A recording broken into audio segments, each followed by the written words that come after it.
but you realise that there is people are scared of catching it. I mean, we're scared, to be honest. Us five are scared of getting it. The more you learn about it, the more it scares you into being safe.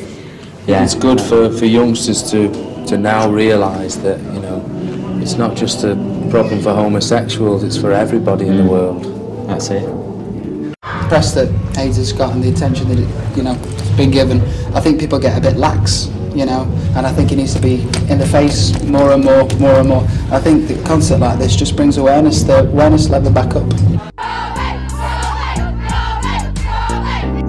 At regular behaviour meetings, Rob was scolded by their manager for flouting the rules. He took to ignoring Nigel Smith, who thought he was still in control. By the end of 1994, Take That had become more successful than ever. But while doing the Top of the Pops tour, the tensions between Rob and Nigel Smith and the other band members began to show. Rob split up with Take That in the summer of 1995. But the official announcement of his departure from the band after 6 years together came only on February the 13th, 1996. Millions of female admirers were shocked and devastated. Rob was legally forced to stay with the RCA label, and the legal battles with his former manager Nigel Smith for damages were to continue for several years.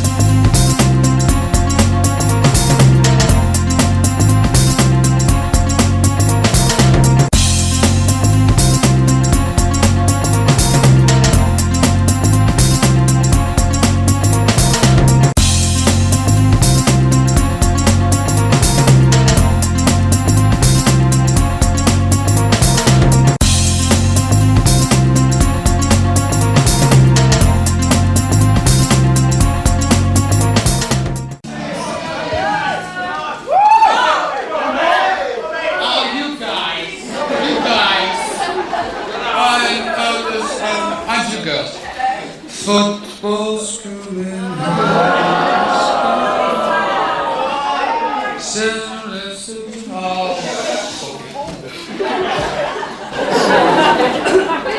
I am now a free artist. I'm a free artist on Chrysalis. I'll be working with my manager, my record company. I'll be working as a team. I've got, I have the final say. I push the button, whatever goes on, from now on, because that's what I've fought for. Do you know what I mean? Who's my manager? Can you come up and stand on stage, please, Tim? This is Don Abbott. Hey!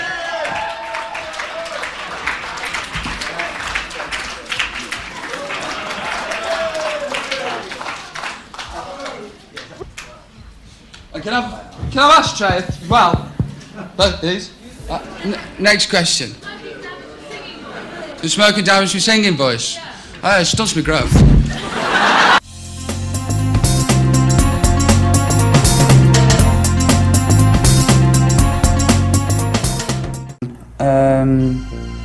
Don't know, it's just a good pop song, really. I wrote it when I was very drunk in a bar in Germany. And it was a good night, actually. Pretty ironic that the song's all about being sober, and I was completely wasted at the time when I wrote it. When did you decide that enough was enough with the drinking? Why? I don't know, it just... When things become beyond a joke, you know, it was always a big joke. And so people can normally go for 15 years at the rate I was going at. And I did it in like 2 years, completely fizzled out. Which I'm annoyed about, because, you know, I feel as though in some silly way that I've been robbed of another 10 years of useless anarchy. And in other ways I'm very grateful that, you know, I've come to the point where I've gone, hang on a minute, that doesn't work for you, stop it.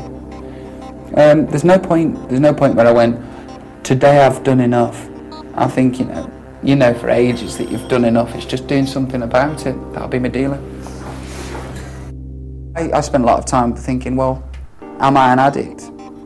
Or what is an addict and what's the term, you know? And I think that if it's costing you more than money, then you're an addict. And the only way I'm living today is like, you know, I'm not going to have that first drink. It doesn't work for me. And the 1000th one never did. Do you know what I mean? That's how I'm living. I do everything for myself, but the songs that I'm writing, you know, could relate to anybody in anybody's lifetime. You know, everybody hates them, everybody misses a form of love, and everybody wishes they were loved more. So that's my life, and here's my piece of work that I've done. I hope you can relate it to your own.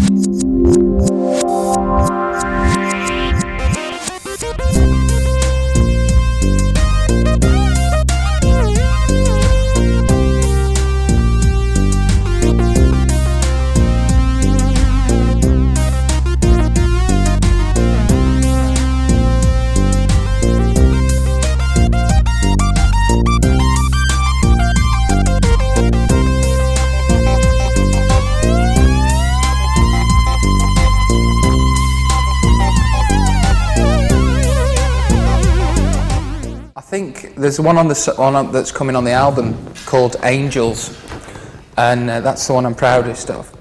It's going to come out at Christmas, and I'm going to have a lot of money on it. It's, if you got, it says, while I'm lying in my bed, thoughts running through my head, and there's no one left to love, I'm loving angels instead. And through it all, she offers me protection, a lot of love and affection. Whether I'm right or wrong, down the waterfall, wherever it may take me, I know that life won't break me.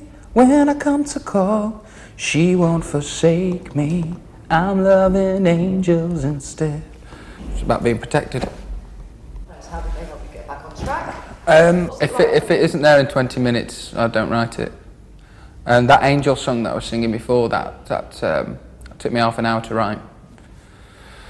So I just sing a line, sing a melody, and I've got my 3 chords that I've learned. They seem to work, the audience seem to like them. And that's it basically. I dream a lot of stuff as well, which is quite amazing. Wake up in the morning and, what was that? Get the guitar quick. I think it's difficult to get perspective on yourself when you are yourself. You can't really grasp at what's going on around you. I mean, I have days when I feel that nobody's going to buy me my songs, or nobody's going to come to the gigs, and then the next day I think, well, the world's behind me and everyone loves me. But as I say, it's difficult to get a perspective. I don't know what's going to happen with the singles or the albums or the tours. I just hope they do well, reasonably well. I'll be happy with that. Thanks, Greg.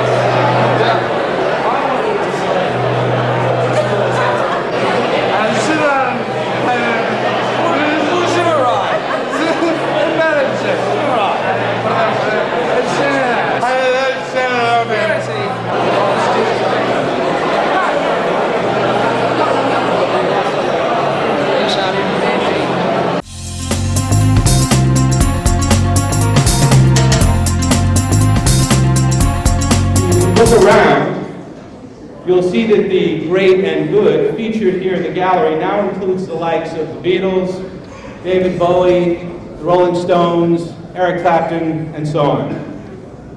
Clearly, pop stars have become cultural icons in the same way that political and literary figures have as well. Now that's very encouraging for us. I'd like to introduce to you the inimitable Robbie Williams.